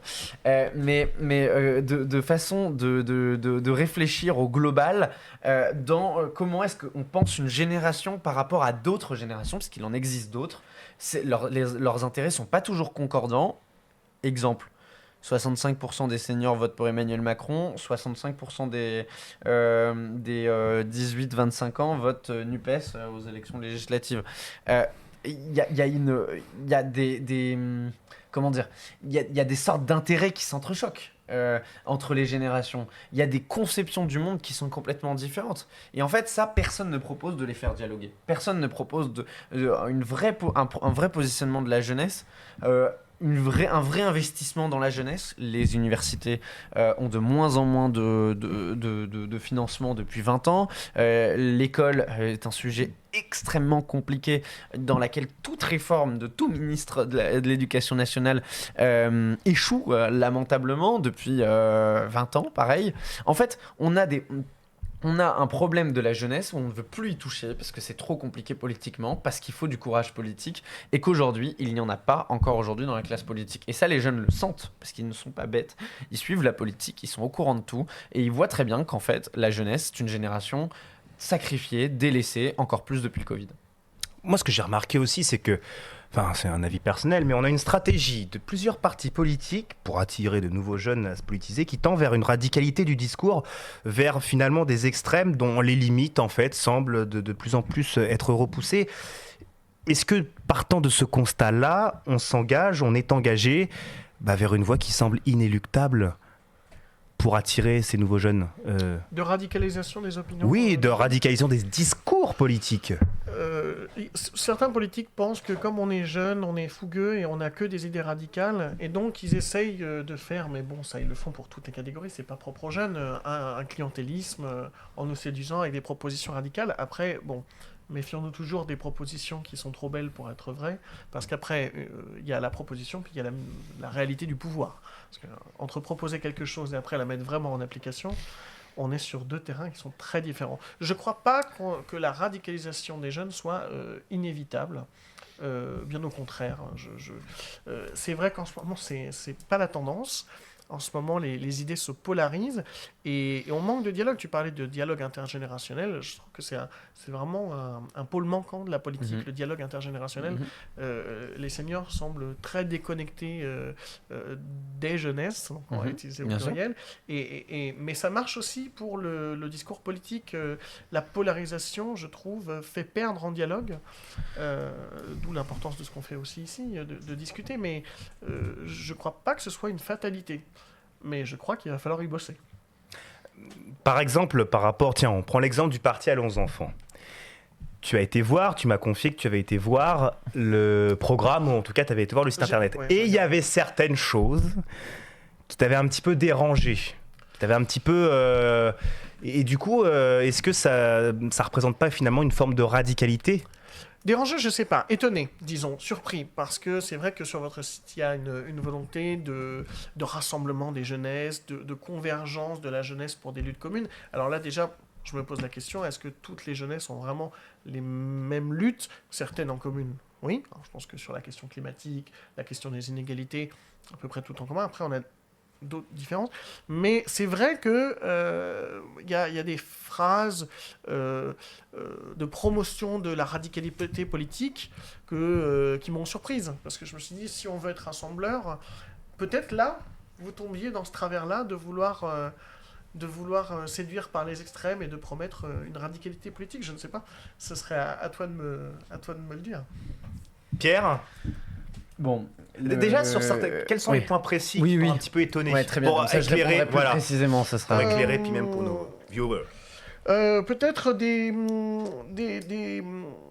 formulations sur des convergences de lutte, des oppressions de classe, qui je trouve sont des termes qui peuvent rappeler un peu un bon vieux marxiste-léniniste sur une classe oppressée, sur une classe opprimée par des générations supérieures. Est-ce que là, on ne tombe pas dans le discours un peu facile, camarades, vous êtes opprimés, engagez-vous? Alors, bon. Juste sur ces points-là, très bien. Tu avais non, d'autres points. C'était sur les... Non, mais c'est très intéressant parce que sur les mesures, après, c'est plus diffus. Oui, bien sûr. Mais voilà, droit de réponse. Droit de réponse, Exactement. mais droit de réponse plus global sur la question de la radicalité, de l'extrémisme, etc. Je suis pas sûr que ce soit deux choses qui s'opposent. Enfin, qui s'opposent et qui se confondent complètement d'ailleurs. Par exemple, typiquement, je pense que l'extrémisme n'est pas la radicalité. La radicalité, c'est aller à la racine d'une question, d'un problème, d'un sujet.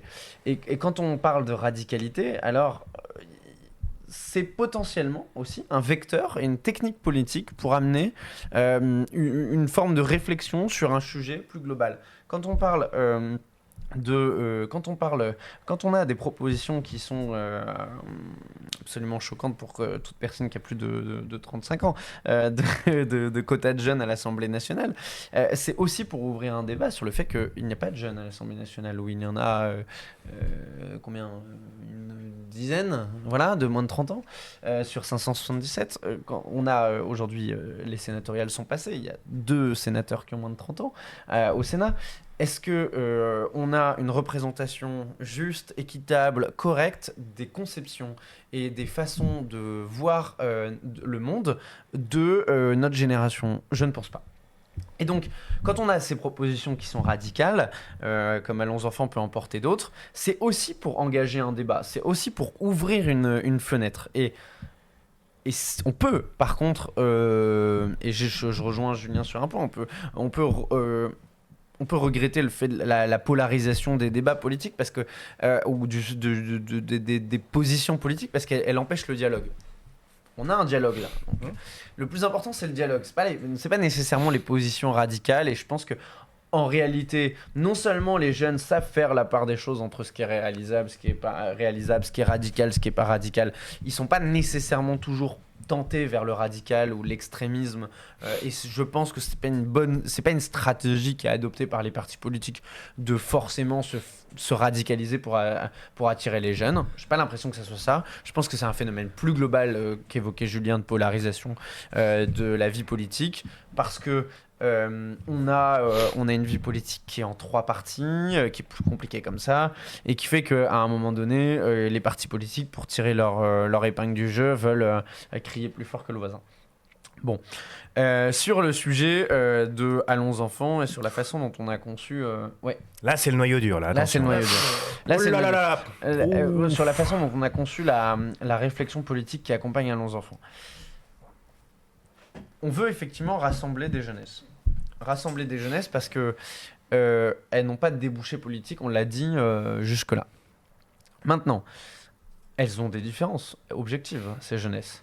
Mais elles ont des combats communs. Et tu les as mentionnés, c'est la question nécessairement de la question climatique. C'est la question aussi du filet de sécurité sociale. Il n'y a pas de filet de sécurité sociale pour les jeunes aujourd'hui qui tombent dans une situation de précarité. Et la précarité étudiante, on n'en a pas encore parlé, mais c'est aussi un facteur de dépolitisation des jeunes. Quand on n'a pas de quoi manger le soir, on ne s'occupe pas de politique, on s'occupe de ce qu'on va manger.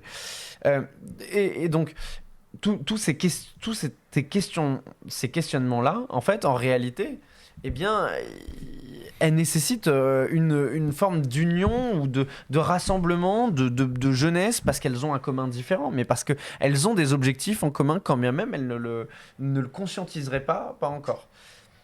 En réalité, la seule jeunesse qui n'a pas besoin de ce genre de rassemblement, c'est une jeunesse qui est déjà favorisée, extrêmement favorisée, et qui n'a pas intérêt à octroyer d'autres conquis sociaux, on va dire, ou potentiellement de faire quelque chose pour le climat, parce que de toute façon, pour elle, rien ne changera. Mais cette jeunesse-là, en fait, c'est une jeunesse qui est très favorisée, mais qui existe dans toutes les autres générations. Enfin, je veux dire, dans toutes les générations, il y a une catégorie plus favorisée qui nécessairement ne sent pas le besoin forcément de se mobiliser politiquement pour la globalité, puisque pour elle, rien ne changera. Donc, quand on dit qu'effectivement, il faut rassembler des jeunes, on le dit dans ce sens-là. Maintenant, on dit dans ce sens-là parce qu'il y a des intérêts communs, et il y a des intérêts communs qui sont objectifs quand on regarde la situation démographique et la situation politique en France, et la situation politique de la jeunesse en France, plus que ça. Cette génération, on peut dire qu'elle va de 10 ans, 15 ans, allez, jusqu'à 25, 30 ans. Cette situation-là, elle est vraiment particulière. Personne ne parle de nous, notamment parce qu'il n'y a que les personnes âgées qui votent. Mais en réalité, on voit que la situation économique de cette catégorie-là de la population s'est constamment dégradée depuis 30 ans.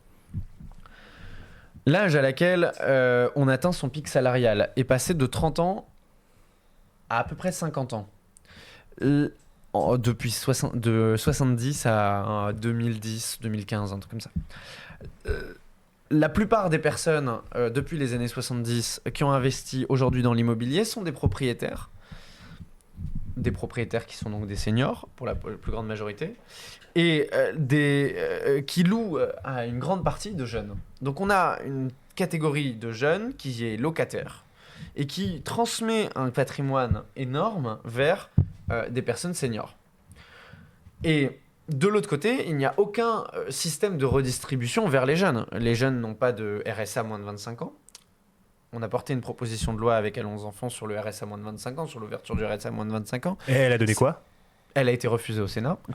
Et de toute façon, ce n'est pas dans l'agenda du gouvernement, mais on n'a aucun filet de sécurité à part les APL, c'est-à-dire environ 200 à 300 euros pour ceux qui sont les plus précaires. C'est 300 euros maximum les APL.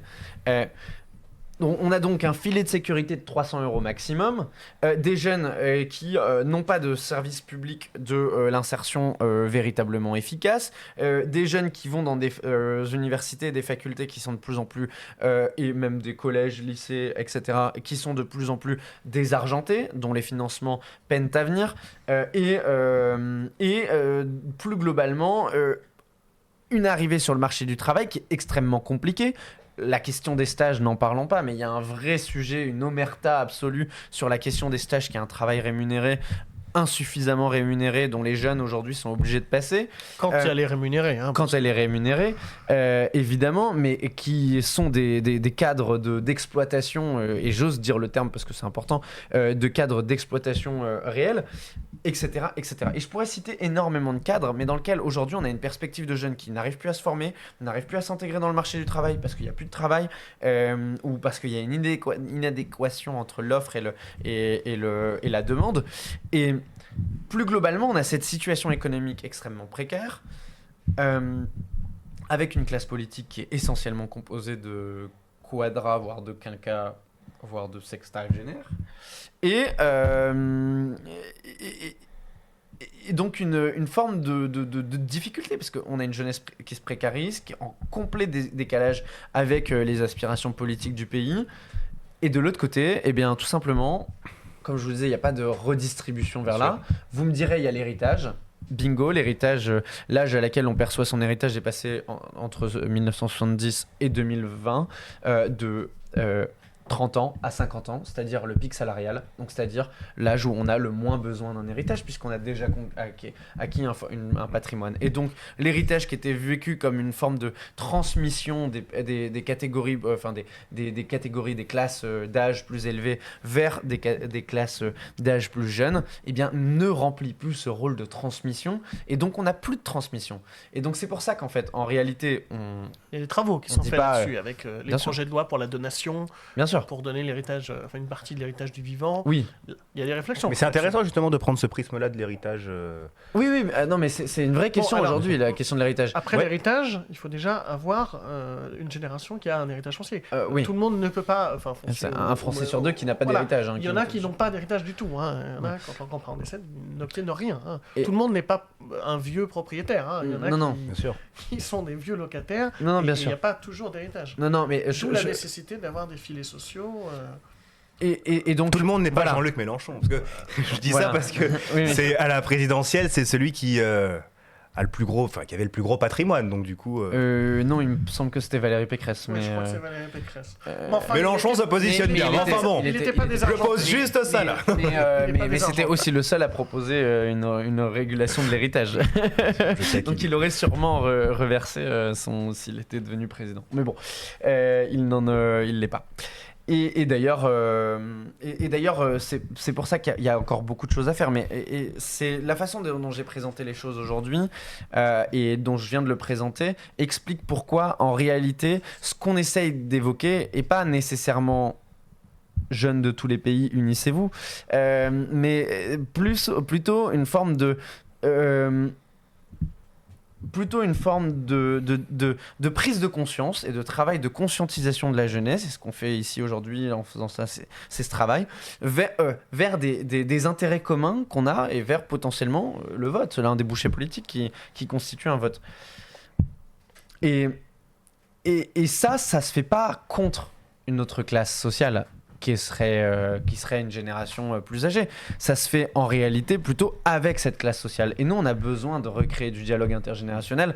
Et c'est un des mots qui existe sur notre site internet. Oui, que j'ai vu, et qui a dû être réécrit plusieurs fois parce qu'en réalité, c'est un moment important. Donc oui, unité des jeunes, oui, prise de conscience globale de la jeunesse pour l'engagement politique, mais pas sans les classes d'âge supérieur, pas sans un dialogue intergénérationnel. Et aujourd'hui, ce dialogue intergénérationnel, il n'existe pas parce que les jeunes n'existent pas dans la politique.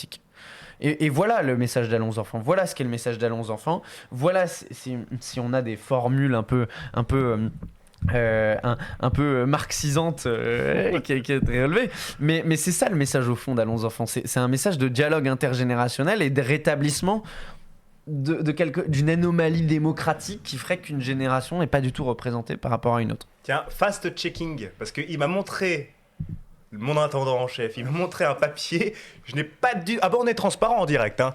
J'ai pas du tout compris ce qu'il dit. C'était quoi le papier? Ah d'accord, bah oui, c'était quoi l'information? Si, vas-y, je t'en prie.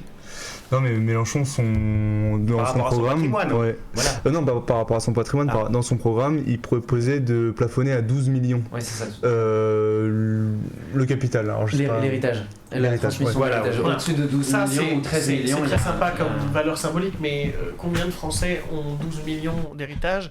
C'est super bien pour les enfants de Bernard Arnault. Pour le reste de la jeunesse, c'est une mesure, Non, mais plafonner, c'est-à-dire que les personnes qui ont à transmettre plus que 12 millions... C'est une mesure à titre personnel que je partage plutôt. Les personnes qui ont vocation à transmettre plus de 12 millions peuvent transmettre 12 millions à leurs enfants, mais pas plus, et tout ce qui va au-dessus va à l'État. Dans un fonds qui avait été pensé pour le réinvestissement dans des politiques de jeunesse. Et ce que je trouve assez intéressant, c'est-à-dire, en réalité, l'héritage, et on ne va pas rentrer dans un débat économique, mais l'héritage est quand même quelque chose à laquelle les Français sont très attachés, certes, mais qu'un Français sur deux ne touchera pas. Oui. Et que pour ceux qui le touchent, quelques portefeuilles. Voilà, et que pour ceux qui le touchent, la plupart touchent en dessous de 100 000 euros, c'est-à-dire en dessous de comment on appelle ça, le taux le plafond, enfin le seuil d'imposition. Donc au-dessus du seuil d'imposition, on a des Français qui font partie de la catégorie plus aisée, et au-dessus de 13 millions, on imagine que c'est encore peu. En revanche, le fait de taxer cet héritage-là, il permet potentiellement une redistribution vers des personnes ou potentiellement vers des générations qui ont besoin de ces investissements-là. Et c'est en ça que j'étais plutôt d'accord avec cette proposition. Mon cher ami. Sur cette proposition en particulier. Sur cette proposition en particulier, c'est un peu la marotte de la gauche, taxons les riches, ça fera l'affaire. On est déjà sur des taux de prélèvement pour les grosses fortunes qui sont énormes. Non mais si. Qui sont énormes par rapport à d'autres pays. Oui. Je ne suis pas sûr que c'est cette mesure-là qui va vraiment redistribuer de l'argent aux jeunes. D'abord parce que, méfions-nous, regardons l'histoire, notre expérience. Quand l'État taxe de l'argent et qu'il dit qu'il va nous le redonner, il le taxe et puis après on ne sait pas trop où il part. Ça part à droite, à gauche. Est-ce que cet argent-là, une fois taxé, va vraiment tomber dans la poche des étudiants ? Pas sûr. Il y avait d'autres mesures on en a parlé tout à l'heure, on les a évoquées, sur des donations du vivant, qui sont du vivant de la génération de dessus, qui sont des mesures qui étaient aussi intéressantes pour ceux qui sont dans les classes moyennes, donc qui ont un peu de patrimoine, alors pas 12 millions, mais où leur génération ont du patrimoine. Ça, c'était des mesures de redistribution intergénérationnelle, à mon avis, plus intelligentes parce qu'elles touchent beaucoup plus de monde. Bon, non, moi je pense qu'en réalité, l'argent, il était là. S'il était là, il était remployé. Alors, bon, on a peut-être des raisons de croire ou de ne pas croire ce que disent aujourd'hui les responsables politiques. Mais si on fait les choses bien et si politiquement et économiquement on pense ça, moi je trouve pas scandaleux qu'un enfant de Bernard Arnault, puisqu'on ne parle que de lui, mais il faut qu'on arrête de faire une fixette sur Bernard Arnault. Il y a d'autres ultra riches en France. Bien sûr. Oui, c'est pas le seul. Et voilà. Mais je pense que les enfants de Allez, Patrick Drahi seront suffisamment armés dans la vie pour débuter avec 12 millions d'euros en patrimoine.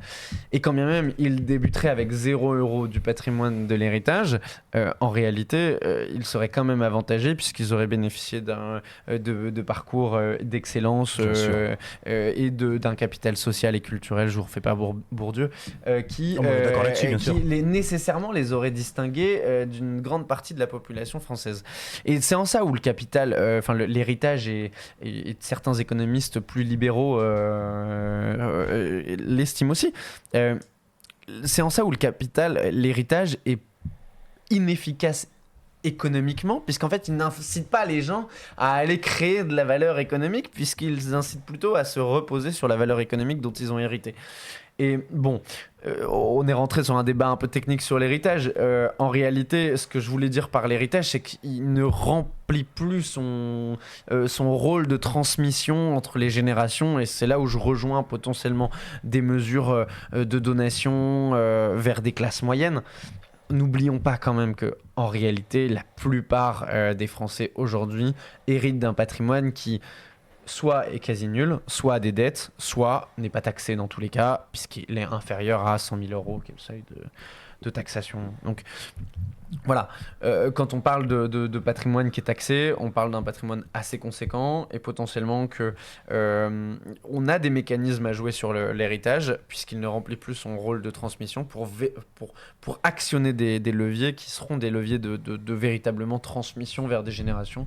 Je pense que c'en est un, il y en a d'autres évidemment. Oui, il n'y a pas que l'héritage. Là, on a justement parlé d'héritage. Non mais justement, Mais c'est intéressant, c'est intéressant. Justement, très belle transition puisque c'est l'heure de notre minute de vérité. Une question, avant d'accueillir Marie pour sa chronique. Une question, 1 minute, pas plus. Pas plus, attention. 1 minute. Question secrète, une question surprise.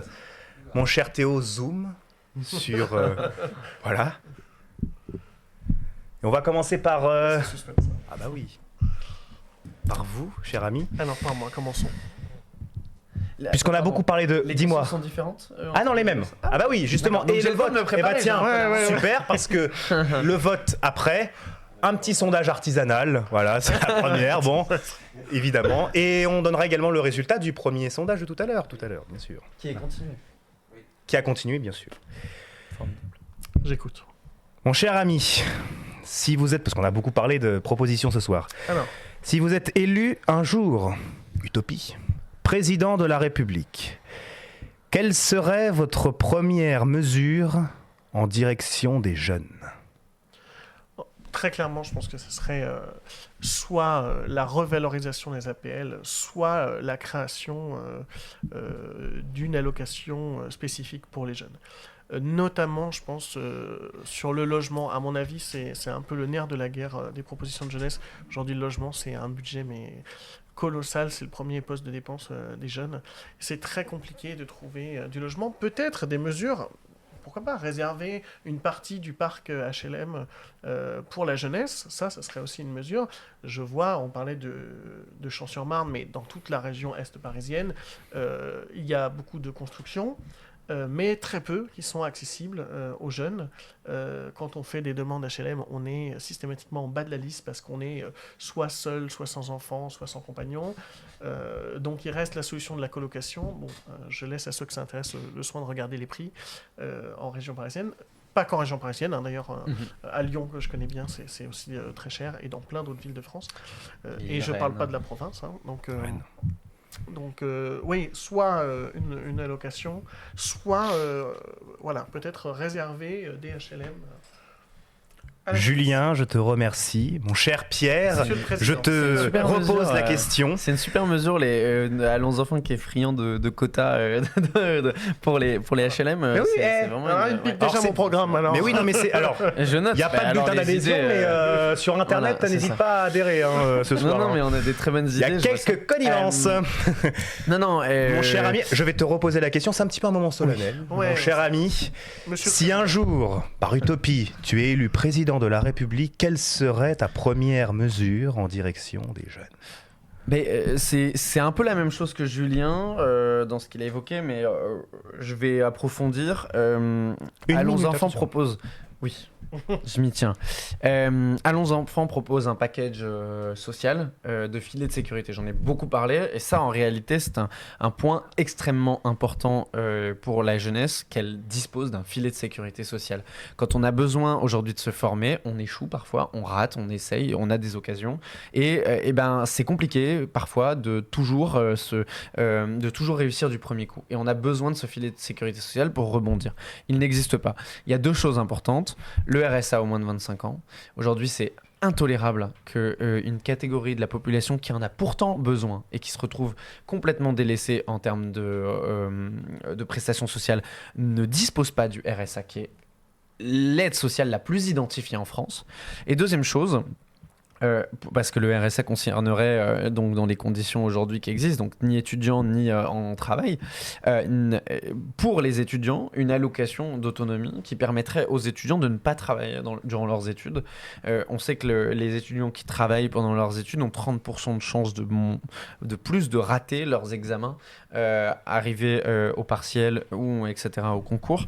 C'est une charge de travail et d'une pression en plus qu'un étudiant ne devrait pas subir pendant ses études, parce que les études c'est un pré-travail. Les études c'est une façon de se former, et donc on ne devrait pas cumuler, à mon avis, avec d'autres aspects. Et donc, ces deux aspects de RSA moins de 25 ans pour les personnes qui sont en situation de précarité du fait de leur chômage ou du fait qu'ils ne sont pas étudiants en formation, et allocation d'autonomie, aussi pour inciter les jeunes à se former, quelle que soit la voie qu'ils ont choisie, quand ils sont étudiants. T'as dépassé la minute, mais je ne t'en fais pas foi, c'était tellement intéressant que je ne pouvais t'interrompre, comme toi tout à l'heure. À vos votes. Vous avez jusqu'à la fin de la chronique de Marie pour intervenir, et donc Pastel. Je me redirige vers la porte. Générique. Générique d'abord, évidemment. Bien sûr.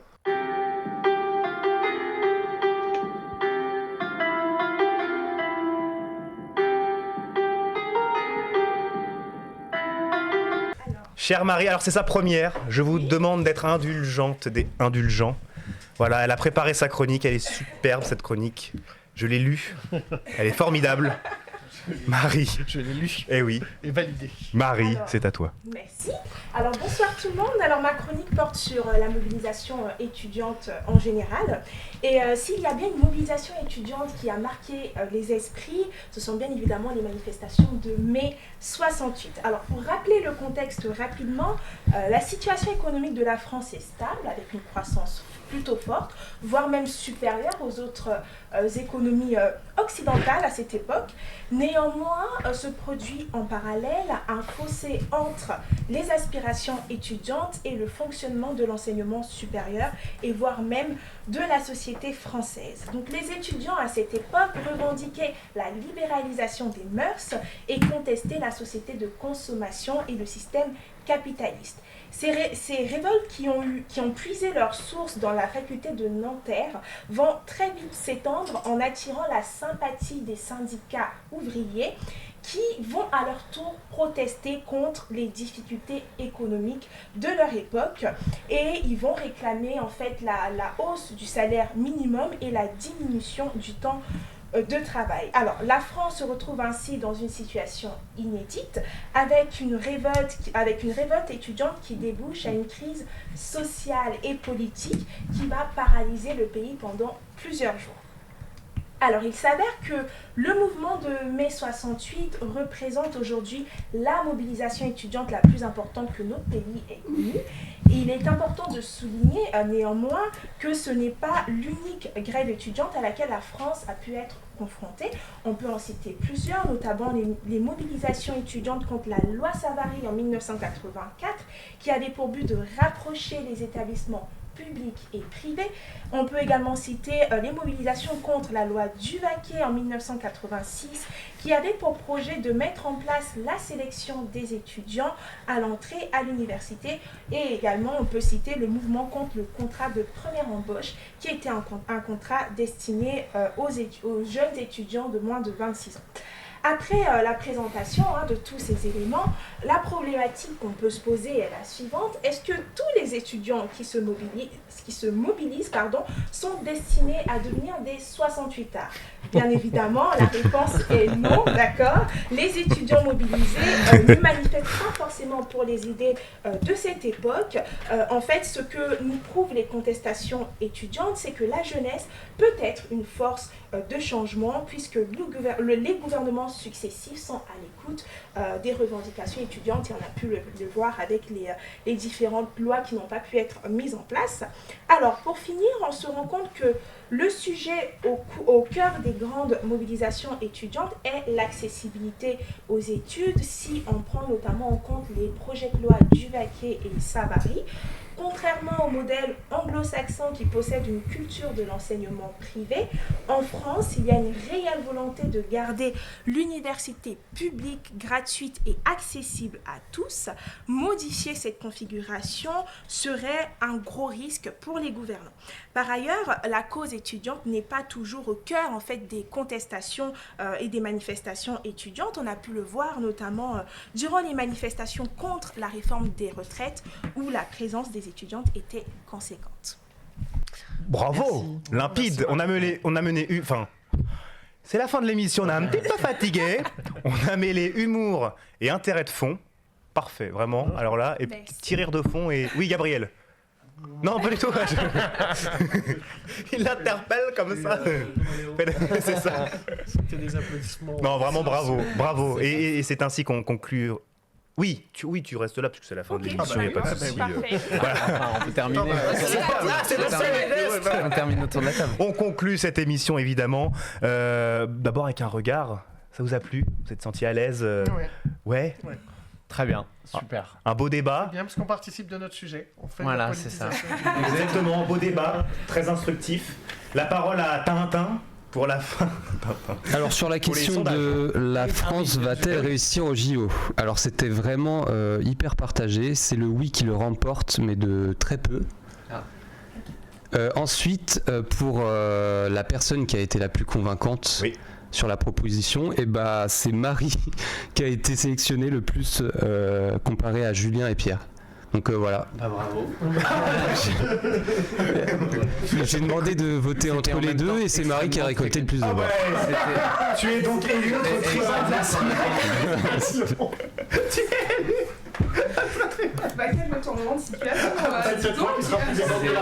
C'est pour ça, vous avez bien fait de rester jusqu'au bout parce que voilà, reversement de situation. Voilà, notre tribun de la semaine. C'est évidemment le coup de 68 A.